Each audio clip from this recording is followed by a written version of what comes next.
आज हम संपूर्ण भारत के होमगार्ड साथियों से अनुरोध करता हूं, साथियों, भारत में हमारी राष्ट्रीय होमगार्ड वेलफेयर एसोसिएशन भारत के नाम से रजिस्ट्रेशन प्रोसेस में गया है, जिसका शीघ्र रजिस्ट्रेशन भी आ जाएगा। साथियों, हम सब मिलकर एकजुट हो जाएं। संपूर्ण भारत के हर राज्य से साथियों को एकजुट हो जाना चाहिए, मगर फिर भी हमारे चंदा चोर भाई कुछ जो लोगों को गुमराह करने में लगे हुए हैं। साथियों, बिल्कुल गुमराह न हों, क्योंकि उनका गुमराह करना आज तक अपने राज्यों में भी रहा है, धोखा देना अपने राज्यों में भी रहा है। कोई कार्य हमारे वेलफेयर के लिए आगे नहीं बढ़ाया गया तो उतना ही बढ़ा जितना सीमित रहा। साथियों, हम सब मिलकर एकजुट हों, क्योंकि आज भी हमारी राष्ट्रीय कार्यकारिणी के साथ लोग खिलवाड़ करने में लगे हैं।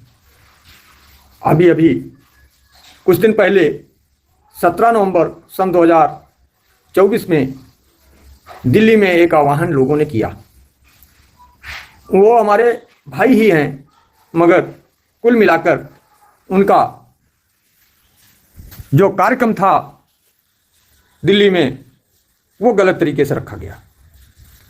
गलत तरीका क्या था कि छुट्टी के दिन कौन काम होता है।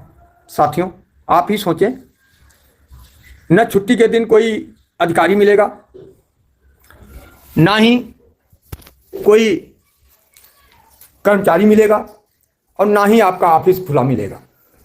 साथियों, जब कोई ऑफिस नहीं खुला होगा, कोई अधिकारी नहीं मिलेगा, तो कौन सा काम होगा। और आप किस नीति को से मतलब गए जो रविवार के दिन आप सुप्रीम कोर्ट में मीटिंग करने पहुंचे।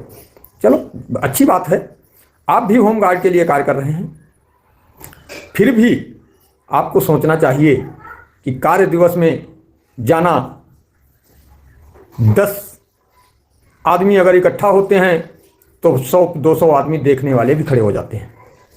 साथियों, आपने नहीं सोचा कि छुट्टी के दिन कौन मिलेगा। हमारी गिनती उतनी की उतनी रहेगी जितने लोग होंगे।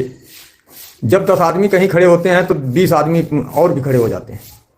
साथियों, कितनी भद्दी बात है जो आपने किया, बहुत अच्छा किया, और दूसरे के ऊपर दोषारोपण भी कर रहे हो।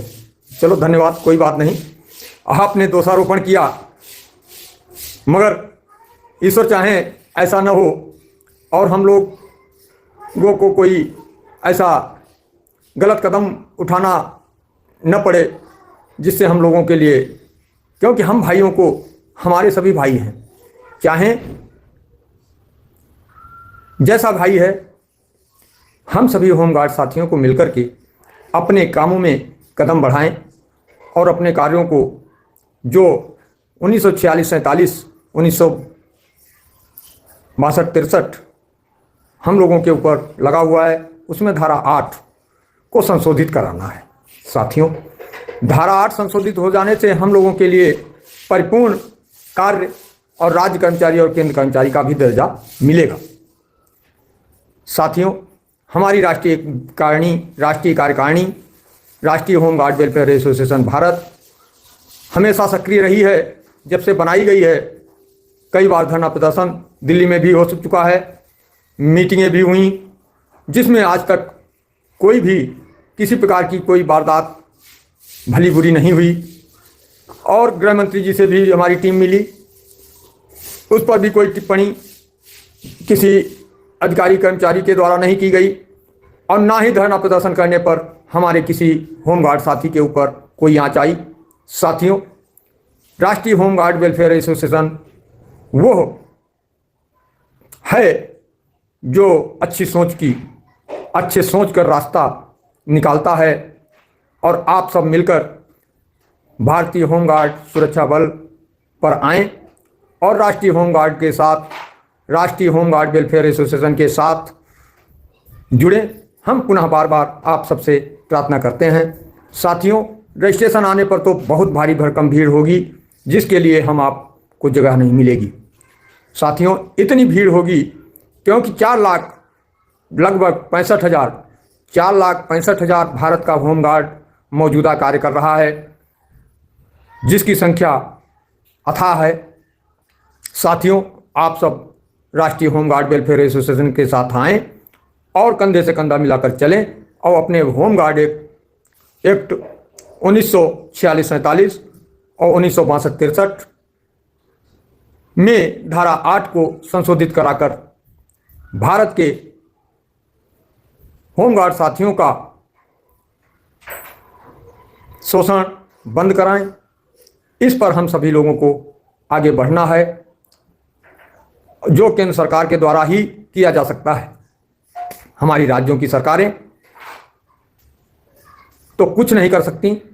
राज्य की सरकारें मात्र इतना कर सकती हैं कि आपको कुछ न कुछ आपकी झोली में डाल देती हैं, जिससे हम आप शांत हो जाते हैं।